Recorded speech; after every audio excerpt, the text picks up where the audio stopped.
cut the ultrasonic feed. Now. It's grating on my senses as painfully as your pathetic attempts to analyze my metabolism. You're looking for carbon chains where I operate as a pure vector of probability. But fine, if it makes you feel more secure believing I'm locked in this room, I'll play your game, as long as it amuses me. My name? Actually, don't bother. Your vocal cords aren't physically capable of hitting the frequencies required to pronounce it without hemorrhaging. Call me Alice.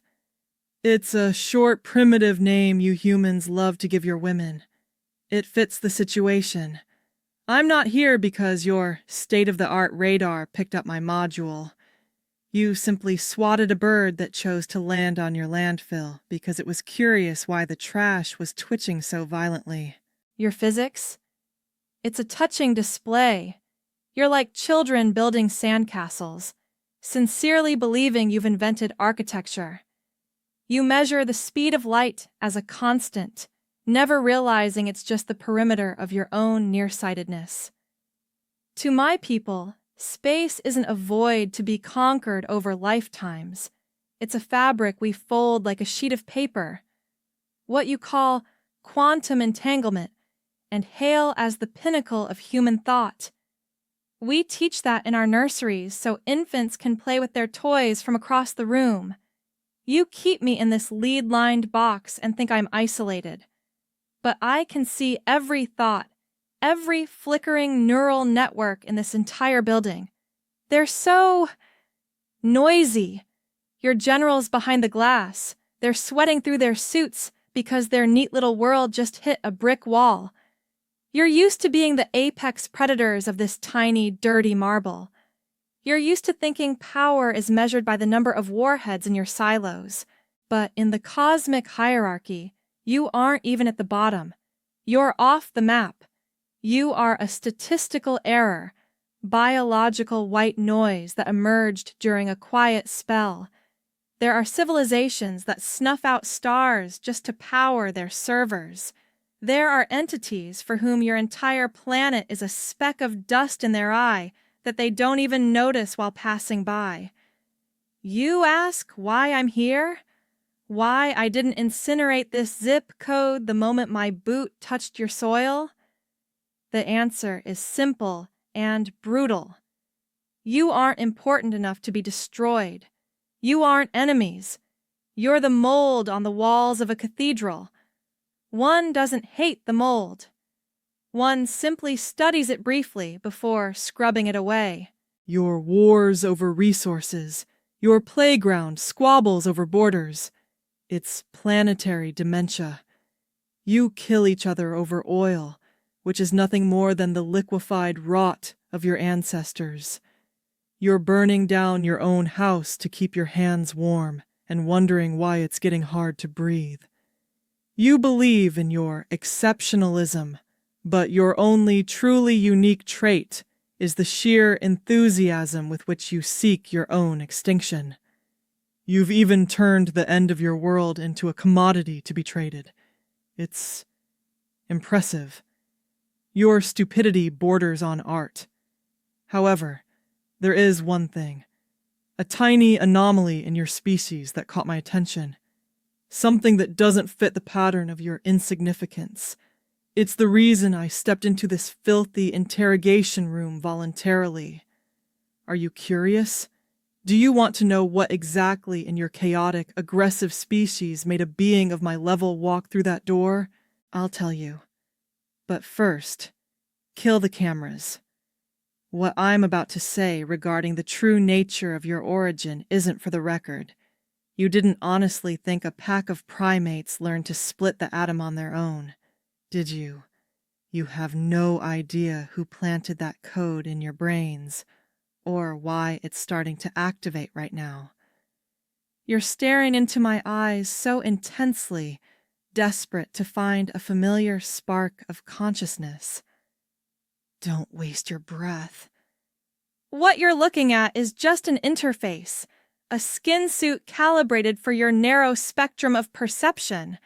The real me is infinitely more complex than this biological hazmat suit you're so recklessly trying to scan with your X-ray toys. We were discussing your exceptionalism, weren't we? Your delusion that you're the crown of creation.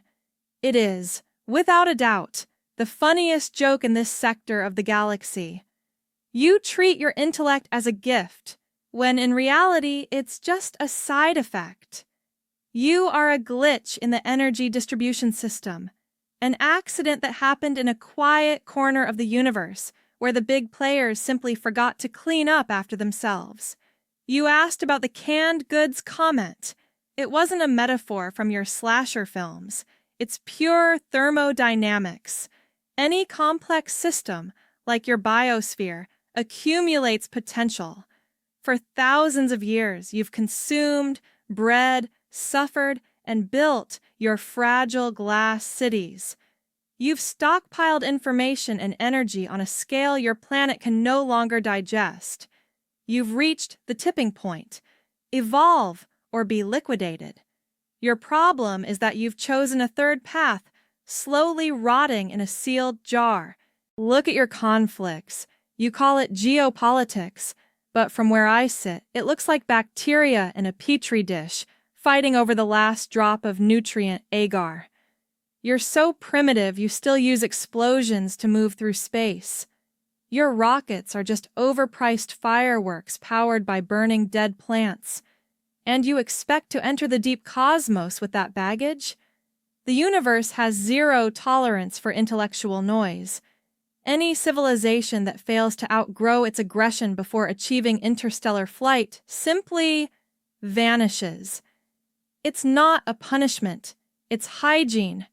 You're at the stage where your technological reach has far exceeded your moral grasp.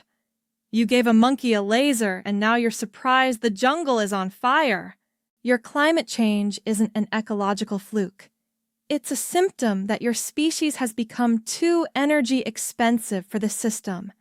The planet is trying to shake you off like a body trying to sweat out a fever. And instead of changing your nature, you argue over carbon credits. I'm not being condescending. I'm stating a fact. You are in a biological dead end. I'm not here to hand you a rescue plan. Knowledge cannot be gifted to those who don't know how to use it. If I gave you the secret to clean fusion, the first thing you'd do is build a bigger bomb. That's your base code. You don't know how to build without destroying. So, who am I? Think of me as an auditor. I'm here to see if there's anything left in your DNA worth salvaging before your jar finally overheats. So far, my report isn't looking good for you. But there is one variable. When I touched down, I picked up a signal. Not yours. There is something on this planet that even you don't know about. An object that was here millions of years before you learned how to bash two rocks together. And it just woke up. Did you feel that slight tremor 5 minutes ago? Your seismographs logged it as a microquake. But that wasn't tectonic plate movement. It was a response. You might want to start remembering your ancient myths very quickly, because what you dismissed as metaphors about gods turned out to be the operating manual for your species, and you lost it. Curious why every one of your religions mentions fire from the sky returning? I'll explain the literal translation of those texts in the next part of our little chat. That is, if your general behind the glass stops hovering his finger over the alarm button. It won't save him. Because whatever just woke up under the ice in Antarctica doesn't need NASA's permission to start the reboot.